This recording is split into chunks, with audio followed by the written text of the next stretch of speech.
काल चंद्रकांत दादांनी तुमच्यावरती टीका केली. सतेज पाटील हे फोडाफोडीचं राजकारण करतायत, समजूतदारपणाचं राजकारण नाही. आता देश पातळीवर फोडाफोडीचा पेटंट फक्त भाजपकडे आहे, बाकी कुणाकडेही नाही. तो कितीही कुणालाही त्यांनी म्हणले फोडाफोडीचं करतात, तो नाही. आता पेटंटच घेतलेला आहे त्यांनी, त्यामुळे दुसऱ्याला कुणाला ट्रेडमार्क पेटंट हा भाजपकडे आहे, त्यामुळे दुसऱ्या कुणालाही तो लागूच होऊ शकत नाही.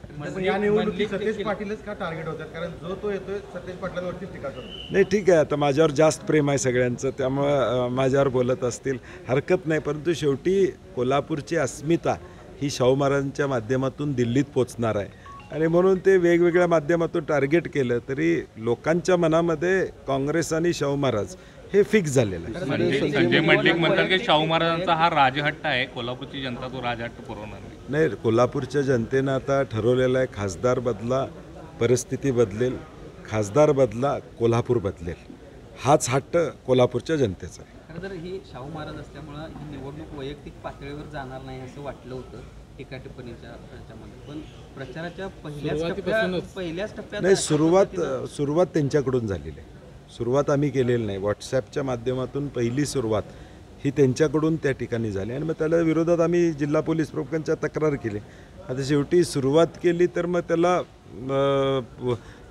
चालू होतेच, ते काय थांबत नाही राजकारणात सगळ्या गोष्टी. आरोप होतो की तुमच्याकडून सुरुवात झाली, ज्या गावच्या बोरी त्याच गावच्या मग ते आम्हाला पण लागू आहे ना, मागील वेळी ज्या गावच्या बोरी बाबळी ते आम्ही पण इथलेच आहोत, कोल्हापुरातलेच आहोत, आम्हाला पण काही कळतंय. दिवसापूर्वी तुम्ही संजय मंडलिकांचं कौतुक करत होता. संजय मंडलिक जाहीरपणे म्हणतात की असं काय झालं की आता मी त्यांना विरोधक वाटू लागलं, आणि सतेज पाटलांना आता ठिकठिकाणी शाहू महाराजांचं ऑफिस काढून त्यांना पत्र द्यायचे आहेत, म्हणजे अजिंक्यताराच्या शाखा काढायच्या आहेत. नाही ठीक आहे, ते आता तो निवडणुकीचा मुद्दा त्यांनी जो अजेंडा चालवला होता त्या अजेंडाला आम्ही शह दिलेला.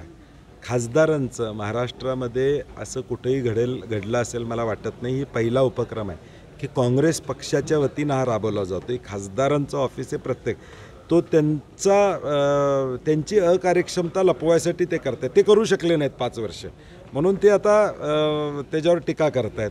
आणि मग ह्याच अजिंक्यताराचा रोल 2019 साली काय होता? तोच प्रश्न पाठिंब्यासाठी मागील निवडणुकीत अजिंक्यतारावर जे होते तेच आता अजिंक्यतारावर टीका नाही करू देत. माझं म्हणणं हरकत नाही, टीका करणाऱ्यांना हरकत नाही. शेवटी जी ताकद आहे या जिल्ह्यातली, काँग्रेसची ताकद आहे ती या निवडणुकीमध्ये, महाविकास आघाडीची ताकद निश्चितपणे शाहू महाराजांच्या पाठीशी आहे हे दिसून येईल. ते काहीही बोलले, टीका माझ्यावर कितीही केली तरी मी म्हटलं तसं लोकांच्या मनामध्ये महाराजांच्या बद्दलची आपुलकी प्रेम आहे, ते काय काढू शकत नाही. मोदी शहा उरलेले 47 आम्ही कशाही काढू अशा पद्धतीचं गणित आहे. तर या देश पातळीवर हे ठीक आहे, दादांचा थोडा अभ्यास जास्त आहे. पुण्याच्या पोटनिवडणुकीमध्ये पण हुईज दंगेकर म्हटले होते, आणि मग त्याचा परिणाम आपण बघितलेला आहे. त्यामुळे काय फार आकडेवारी समोर आहे की आता महाराष्ट्रात महाविकास आघाडी काय होणार आहे, बिहारमध्ये काय परिस्थिती राहणार आहे, साऊथमध्ये कुठलं राज्य आहे की जे भाजपला मिळणार आहे. ह्या कॉन्फिडन्स बिल्डअप, त्यांच्याच केडरमध्ये कॉन्फिडन्स बिल्डअपसाठी हा प्रयत्न आहे. आजच्या आकडेवारीत 214च्या पुढं भाजप जात नाही, ही देश पातळीवरची आकडेवारी आहे. आणि म्हणून हा कॉन्फिडन्स कार्यकर्त्यांच्यामध्येच निर्माण करायचं असेल तर काहीतरी मोठं स्वप्न दाखवावं लागेल, मोठं गाजर दाखवावं लागेल, तर कार्यकर्ते पळतील. आणि म्हणून दादा तो प्रयत्न प्रामाणिकपणे करतात, त्यांच्या प्रयत्नावर शंका घेण्यात अर्थ नाही. साहेब, 2019च्या लोकसभा निवडणुकीमध्ये लाव रे तो व्हिडिओ मिळणारे राज ठाकरेंनी आज भाजपला बिनशर्त पाठिंबा दिलेला आहे. कसं बघता राज ठाकरेंच्या या बदललेल्या भूमिकेमध्ये? नाही, आश्चर्य वाटते. महाराष्ट्रातल्याही लोकांना एकदम आश्चर्य वाटलं, कारण की 19ची त्यांची भूमिका आणि आत्ताची भूमिका आम्हाला वाटलं ते युतीमध्ये जाऊन महायुतीमध्ये जाऊन 2-3 जागा लढवतील, 4 जागा लढवतील अशी चर्चा चालू होती. परंतु अगदीच लढवायचं नाही हा निर्णय मला वाटते मनसेच्या कार्यकर्त्यांना पण मान्य झालेला नाही, कारण की कॉमेंट्स बघितल्यानंतर लक्षात येईल की ही भूमिका फार पटली असं वाटत नाही. आणि का परिवर्तन झालं एवढं कळायला मार्ग नाही. पण राजकीय जो काही व्यभिचार महाराष्ट्रात सुरू आहे त्याला साथ देऊ नका असं त्यांनी आवाहन केलं. दुसऱ्या बाजूला त्यांनी मी 2 पक्ष फोडून पुन्हा सत्तेवर आलो म्हणणाऱ्या भाजपच्या म्हणजे देवेंद्र फडणवीसच्या यांच्या भाजपला साथ दिली आहे. कसं बघताय दोन विरोध? मला वाटतं नाही, 100% ज्यावेळी ह्या फोडाफोडीचं राजकारण झालं त्यावेळी त्यांची वक्तव्य जी महाराष्ट्रातल्या जनतेनं ऐकली होती की हे चुकीचं झालं आहे आणि कशा पद्धतीनं हे फोडाफोडीचं राजकारण झालं याबद्दल स्पष्टपणे त्यांनी भूमिका मांडली. आणि महाराष्ट्रात जे गढूळ वातावरण झालेलं आहे. त्या गढूळ वातावरणाला एक भाजपनं ज्या पद्धतीने वातावरण गढूळ केले पक्ष फोडून, ते लोकांच्या समोर आणण्याचा प्रयत्न त्यावेळी त्यांनी केला होता. परंतु आता एकदम युटर्न घेतल्यामुळं थोडं काय संभ्रम अवस्था नक्कीच महाराष्ट्रातल्या जनतेमध्ये निर्माण झालेली आहे. पण त्या ठिकाणी उमेदवारी जी आहे ती चंद्रहार पाटलांच्याच गळ्यामध्ये टाकण्यात आलेली नाही, काल आता तिन्ही पक्षाचे आमचे प्रमुख मंडळी बसून कालच्या पत्रकार परिषदेमध्ये हा खुलासा झालेला आहे. आता तिथली स्थानिक परिस्थिती नाना पटोलेजी आणि थोरात साहेब हाताळत आहेत आणि स्थानिकांशी चर्चा करून त्यातनं योग्य मार्ग काढून योग्य पद्धतीनं काँग्रेसचा सन्मान भविष्यकाळात कसा राहील हा प्रयत्न राहणार आहे. कारण की आता निर्णय झालेला आहे. स्थानिक पदाधिकारी अजूनही आग्रही आहेत किंवा बैठक त्यांची होणार आहे. तुमची काही विश्वजित कदम असतील किंवा संबंधित कोणाशी नाही, चर्चा सुरू आहे. चर्चा सुरू आहे आणि वरिष्ठ पातळीवरून देखील त्यांच्याशी बोलणं सुरू आहे. रमेश चेन्नीतला जे असतील, नाना पटोले जे असतील, थोरात साहेब असतील, हेही त्यांच्याशी फोनवरून संपर्कात आहेत आणि म्हणून महाविकास आघाडी टिकावी आणि महाविकास आघाडीचे उमेदवार निवडून यावे ही भूमिका काल जवळजवळ सगळ्या वरिष्ठांनी महाराष्ट्राला सांगितली आहे. आणि म्हणून थोड्या ज्या काही अडीअडचणी काही सीटांच्या बाबतीत आहेत त्या एक 2-4 दिवसामध्ये 5 दिवसामध्ये समजूत काढून त्या सोडवल्या जातील अशी आम्हाला खात्री. नाही, मी म्हणलं तसं आता अंतिम निर्णय होईपर्यंत सगळ्यांच्या भूमिका स्पष्ट होत्या, स्ट्रॉंग होते की आम्हाला ही सीट मिळाली पाहिजे. आता काल अंतिम निर्णय दिल्ली आणि सगळ्यांशी चर्चा करून अंतिम निर्णय झालेला आहे.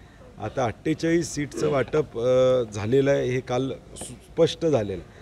आता त्यातून काही तक्रारी, काही ठिकाणी थोडे नाराजी हे दूर करण्याची जबाबदारी नेतृत्वांची आणि आमच्या सगळ्यांची असणार आहे आणि ते आम्ही निश्चितपणे दूर करू. पुण्यात सुद्धा काँग्रेसनं आहे ते शिवसेनेचा उबाटा गटाचा प्रचार आहे ते थांबवलेला आहे. तिथले जे तुमचे संपर्क नेते आहेत सचिन आहे यांच्या सूचनेनुसार हा प्रचार थांबवल्याचा आरोप. नाही, ठीक आहे. काही आता किरकोळ ह्या गोष्टी स्थानिक तिथं काही गोष्टी होणार आहेत. आता हातकणंगल्यामध्ये शिवसेनेचे उमेदवार तिथं आहेत. काँग्रेसवाल्यांना आम्ही उद्यापासून सांगणार आहे कामाला लागायला. हे थोड्या किरकोळ गोष्टी होत राहणार आहेत. आता सकाळपासून मी त्याच्यातच आहे की तिथं काही काँग्रेसचे लोक विश्वासात घेतलं जात नाही वगैरे अशा गोष्टी. तरी मला वाटतं ह्या प्राथमिक गोष्टी आहेत. तुम्हाला फॉर्म भरल्यानंतर महाराष्ट्रातले महाविकास आघाडीचे तिन्ही पक्ष एक दिलानं काम केलेले आपल्याला दिसतील. फॉर्म भरेपर्यंत थोडं बोलवलं जाणं, बैठकाला कुणी बोलवलं नाही बोलवलं या गोष्टी स्थानिक पातळीवर होत असतात.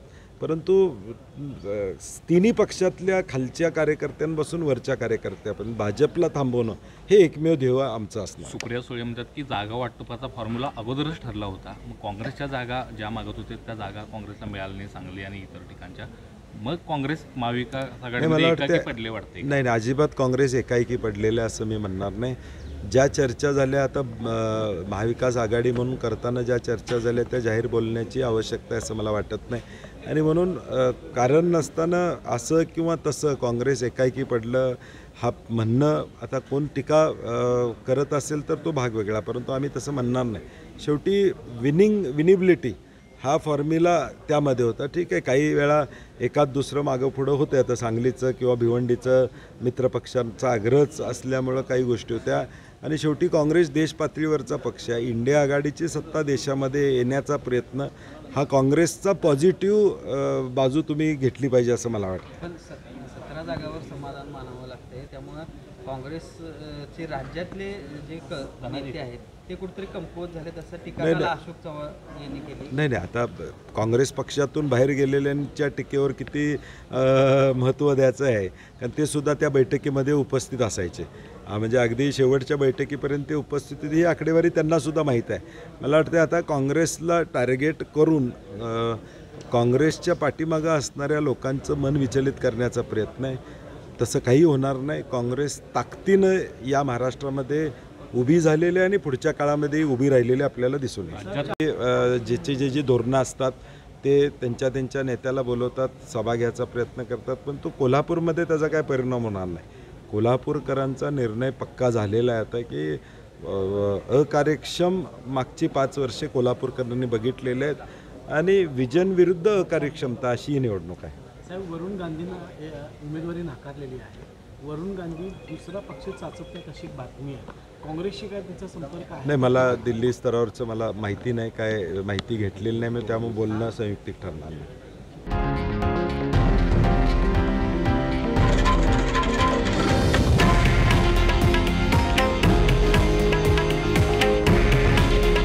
हे आहे देशातील नंबर 1 न्यूज नेटवर्क आणि आपण पाहत आहात TV9 मराठी. काळजी तुमची, हित महाराष्ट्राचं.